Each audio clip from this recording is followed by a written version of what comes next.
Mae, ikaw na ang bahala muna dyan ha. Papasok na ako. Si kuya mo, tulog pa. Mamayang hapon pa ang pasok yan. Kaya wag kang masyado maingay. Ito ang bilin sa akin ni ate. Nang aalis na ito papunta ng trabaho. Dati hindi talaga ako nag-ingay. Lalo na tulog pa si kuya ang asawa ni ate.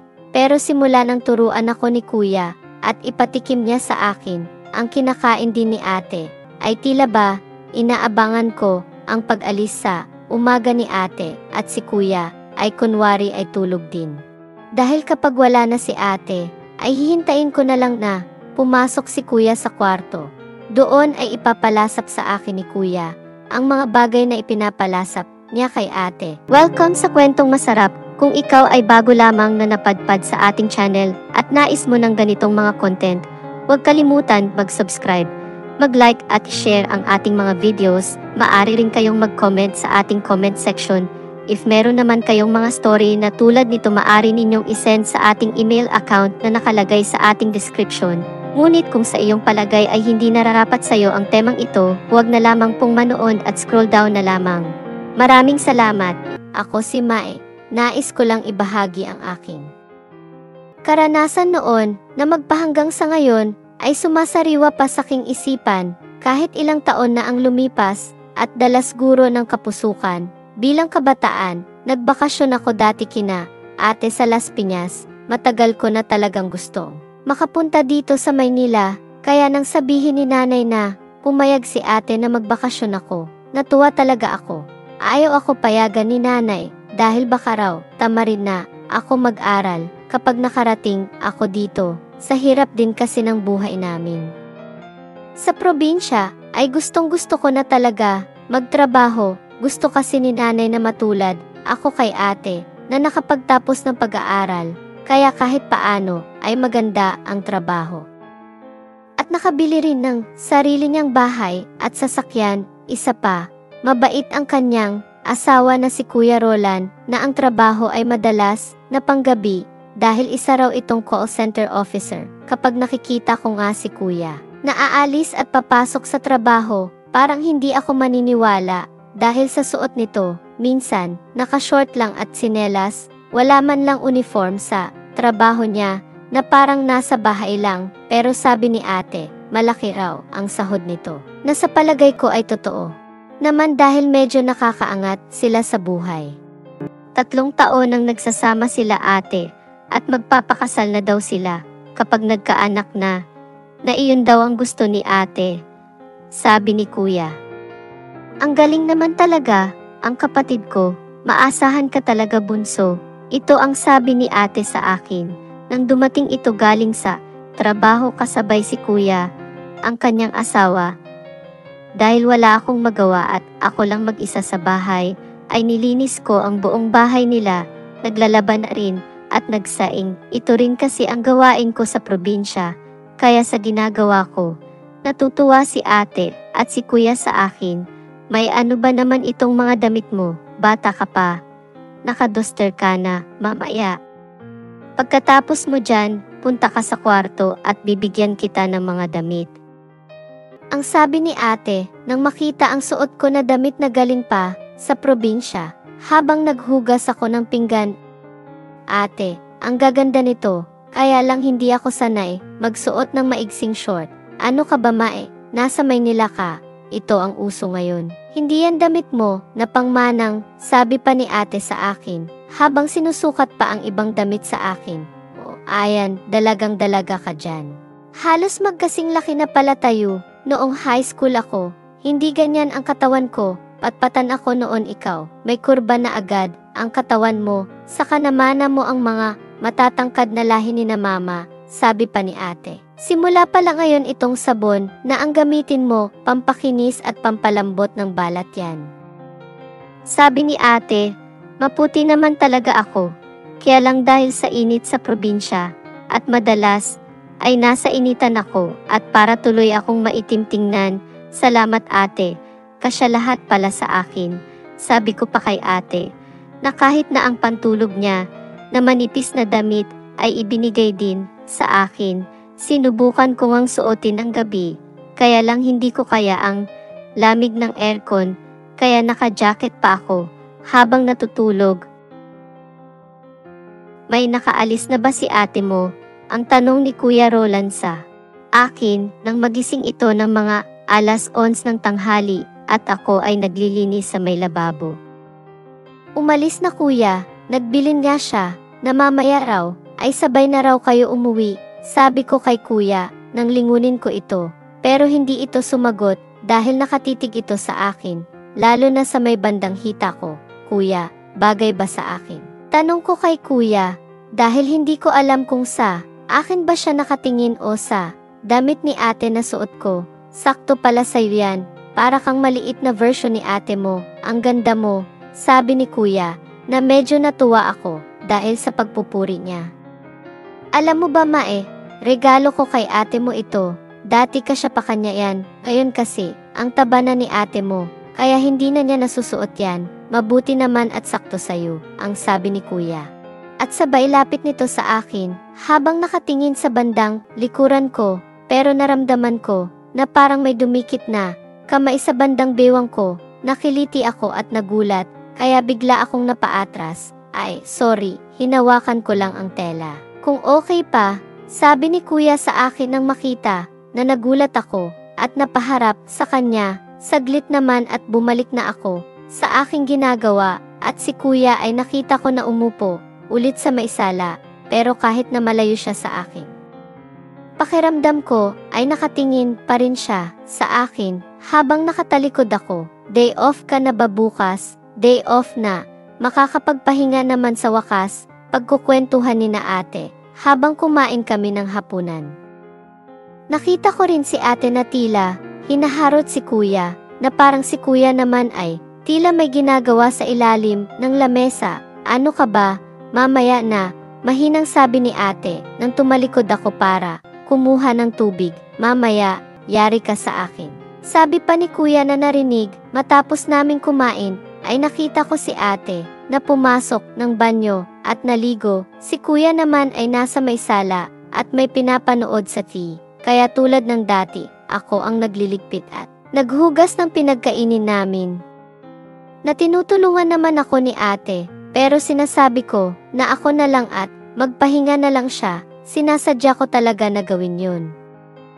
Para bigyan ako ng pera, pagkatapos ng bakasyon ko, na iyon din naman ang bilin ni nanay sa akin nang umabot na gabi, mga 11:00, at nakatulog na rin ako, magising ako, na tila ba may ingay mula sa labas ng kwarto, mahina lang ito, na hindi ko malaman kung umuungol ba o umiiyak. Hindi na ako nabukas ng ilaw ng kwarto, binuksan ko na lang ang pinto ng dahan-dahan at sakto, pagtingin ko sa may sala, may nakita ako na 2 tao, hindi masyadong malinaw.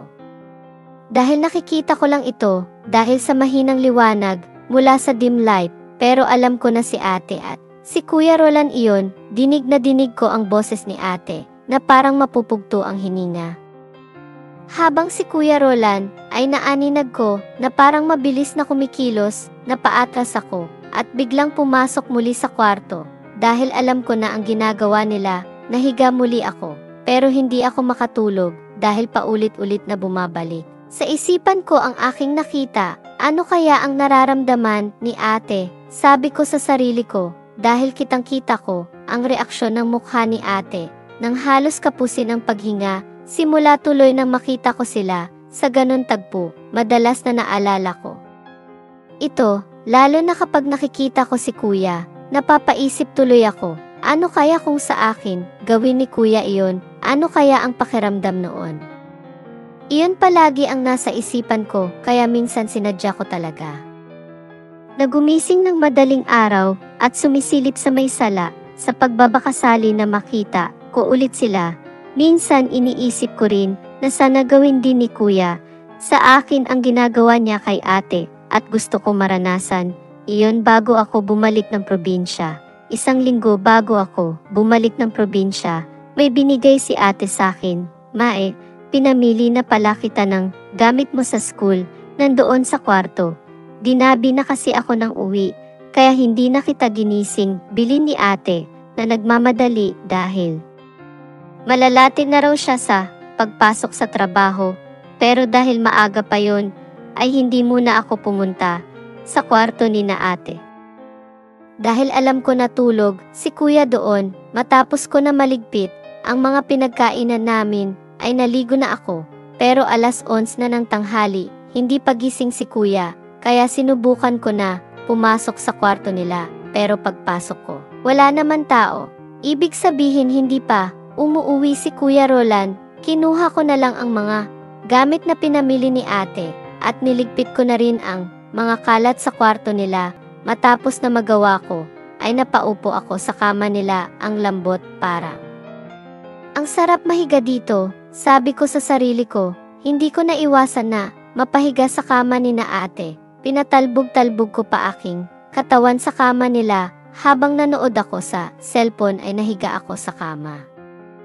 Hindi ko alam kung bakit, parang inaantok ako dahil alam ko na gabi pa naman darating si ate. Hinayaan ko na lang ang antok ko hanggang nakaidlip mga ako sa kwarto ni na ate. Dahil sa lamig ng aircon, nakabalot talaga ako ng kumot nila. Nagising na lang ako nang makita ko si kuya nasa loob ng kwarto at nagbibihis ito na parang bagong ligo. Nakikita ko si kuya mula sa ilalim ng kumot. Hindi ako makatayo, nagkunwari na lang ako natulog dahil nasa mismo harapan ko si kuya na walang saplot. Kitang-kita ko ang matigas nitong katawan habang pinupunasan ito. Napapalunok na lang ako habang nakikita ko ito, kaya pala parang idinuduyan si ate sa alapaap at hindi maiintindihan ang hitsura ng mukha noong makita ko sila sa maisala.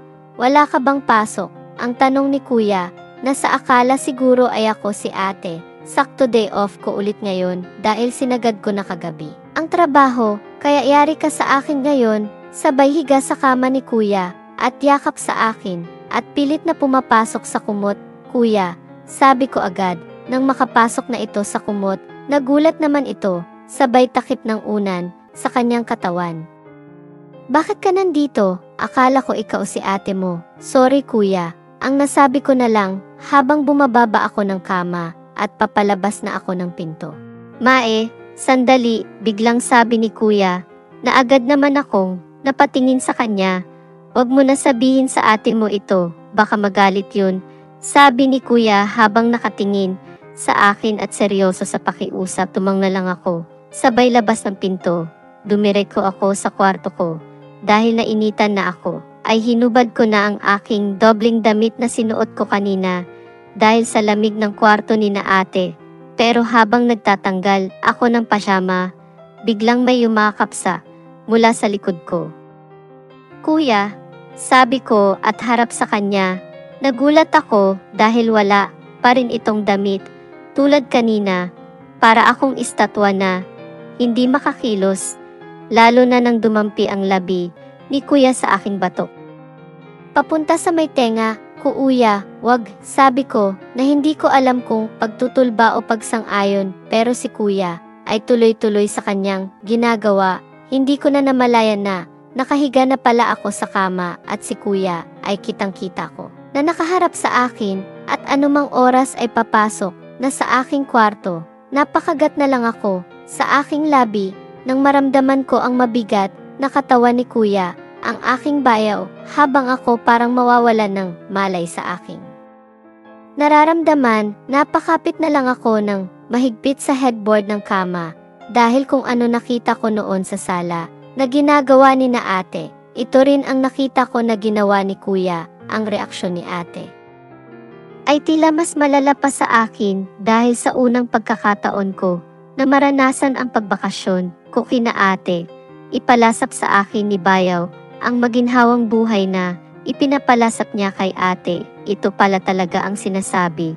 Tunay na ligaya, walang kapantay at walang katapusan. Kaya ng oras na iyon ay naunawaan ko na kung bakit mahal ni ate si Kuya Roland dahil sa galing ni kuya sa pagpapamilya. Hindi ko na namalayan ang oras hanggang sa makatulog na ako.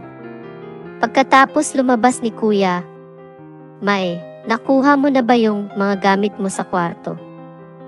Tanong ni ate nang dumating ito. Ate, saka hinanda ko na rin para sa pag-uwi ko, sabi ko kay ate habang nakayuko ako at hindi ako makatingin sa kanya sa mga natitirang mga araw ko na bakasyon. Araw-araw akong binibisita ni kuya sa kwarto kapag umalis na si ate, dahil lahat ng ipinalasap niya kay ate ay ibinigay din sa akin ni kuya, na dati ay pantasya ko lamang. Binigyan ako ng malaking halaga ni Bayaw na magagamit ko sa pagbabalik ko ng probinsya.